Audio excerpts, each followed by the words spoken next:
मध्य पूर्व में जारी जंग के बीच अमेरिका ने इस युद्ध को लेकर एक बड़ा संकेत दे दिया है। जी हां, संकेत यह है कि आखिर ये युद्ध कब खत्म होने वाला है। ईरान पर लगातार बढ़ते हमलों के बीच अमेरिका की तरफ से एक बहुत बड़ा बयान सामने आया है। जी हां, फ्रांस में G7 देशों के अपने समकक्षों के साथ बैठक में बोलते हुए अमेरिकी विदेश मंत्री मार्को रूबियो ने एक बड़ी बात कही। उन्होंने कहा वॉशिंगटन उस अभियान में तय समय पर या उससे आगे चल रहा है और उम्मीद है कि इसे सही समय पर खत्म कर लिया जाएगा। ये महीनों नहीं बल्कि हफ्तों की बात है। यानी ये साफ है कि अमेरिका इस युद्ध को अब कभी भी खत्म कर सकता है। साथ ही उन्होंने ये भी कहा कि कुछ सैनिक इस क्षेत्र में भेजे जा रहे हैं, लेकिन ऐसा राष्ट्रपति को ज्यादा से ज्यादा विकल्प और ज्यादा से ज्यादा अवसर देने के लिए किया जा रहा है, ताकि अगर कोई जरूरी स्थिति पैदा होती है तो वो उससे निपट सके। अब उनकी ये टिप्पणी ऐसे वक्त में सामने आई है जब पूरे मध्य पूर्व में संघर्ष लगातार बढ़ता हुआ नजर आ रहा है।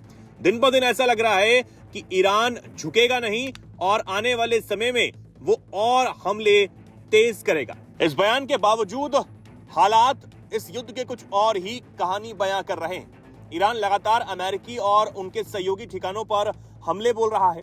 हाल ही में सऊदी अरब के प्रिंस सुल्तान एयरबेस पर ईरानी मिसाइल और ड्रोन हमले में 12 अमेरिकी सैनिक घायल हुए हैं, जिनमें 2 की हालत गंभीर बताई जा रही है। इस हमले में कई सैन्य विमान भी नष्ट होने की खबरें सामने आई हैं।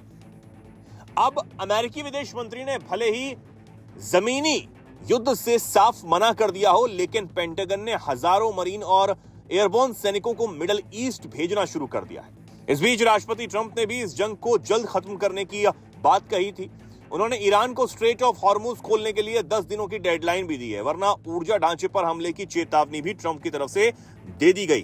ट्रंप प्रशासन ने पाकिस्तान के जरिए ईरान को 15 सूत्रीय प्रस्ताव भी भेजा है, जिनमें यूरेनियम संवर्धन रोकने और मिसाइल कार्यक्रम सीमित करने जैसी शर्तें ईरान के सामने रख दी गई हैं। लेकिन ईरान जिस तरीके से पलटवार कर रहा है, उससे यह साफ है कि वो इन तमाम चीजों को सिरे से नकार रहा है। ईरानी विदेश मंत्री अब्बास अराक्ची साफ कह चुके हैं कि हमलों के बीच बातचीत अस्वीकार्य है और हर हमले का जवाब ईरान पूरी मजबूती से देगा। तो फिर मार्को रूबियो की तरफ से यह कहा जाना कि यह सैन्य अभियान महीनों नहीं बल्कि हफ्तों में खत्म हो सकता है, इसका आखिर क्या मतलब है? क्या अमेरिका अपने हमलों को और तेज करके ईरान पर एक बड़ा कहर ढाने जा रहा है? और अगर ऐसा होता है तो फिर उसके बाद क्या ये जंग खत्म हो जाएगी, या फिर ईरान नए विकल्प तलाश कर अमेरिका के खिलाफ पलटवार करना जारी रखेगा? जो भी होगा ये देखने वाली बात होगी। फिलहाल आप इस पर क्या कुछ कहना चाहते हैं, कमेंट सेक्शन में जरूर लिखें।